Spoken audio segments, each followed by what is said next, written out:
Hello everyone, खुलुमबाय नोंथांमोनखौ आंनि JDSB family and blog YouTube चेनेलाव बिराद गोबावनि उनाव बयखौबो गोसो गोथारै बरायनाय जाबाय आरोना लोगोफोर। बिराद गोबाव जाबायमोन आं ब्लग होयैया। बेनि सिगाङावनो बैसागुनि बयनिसिमबो गाहाम हामग्लायनाय जासिहरबाय। आसा खालामो नोंथांमोना बयबो मोजाङैनो दङ, आंबो मोजाङैनो दं आरोना लोगोफोर। ओमफ्राय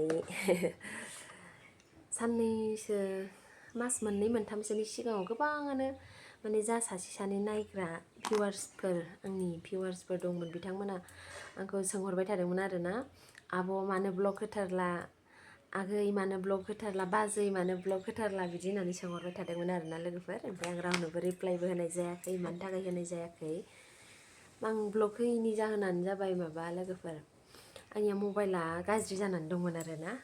मबाइला सोलिनो हायो खिन्थु बिदि भिडिअ सिडिअ बानायनो एसे प्रब्लेम जानानै दंमोन। दाबो प्रब्लेमानो, खिन्थु एसे सल्भ जाबाय आरो प्रब्लेमा।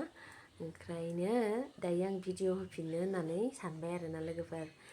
दाथ' द्रप थाबाथाय गेजेराव होआलासिनो भिडिअ होआलासिनो द्रप थाबाथ' एसे नायग्राफ्राबो खमायलांखायोना लोगोफोर।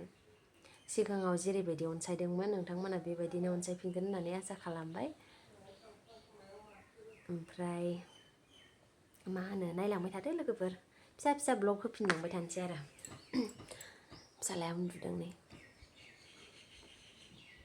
फोथा फुनना नायदों। अखा हादोंमोन दहाय फिसा फिसानो। भिडिअ बानायनो थाखाय मबाइल स्टेन्डआबो गाज्रि जाबावबायसो। मबाइल स्टेन्डआबो गाज्रि जाबावबाय आरोना भिडिअ थारिखाय।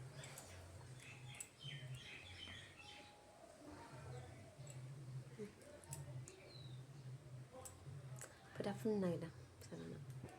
बेबो मोजां नंला, सिगांनियासो मोजांमोन, दानिया बायदि बायदि लगायोना एसे बोरैबा जानो नागिरो गथ' फिसाफोरनि फुनद्रायबा।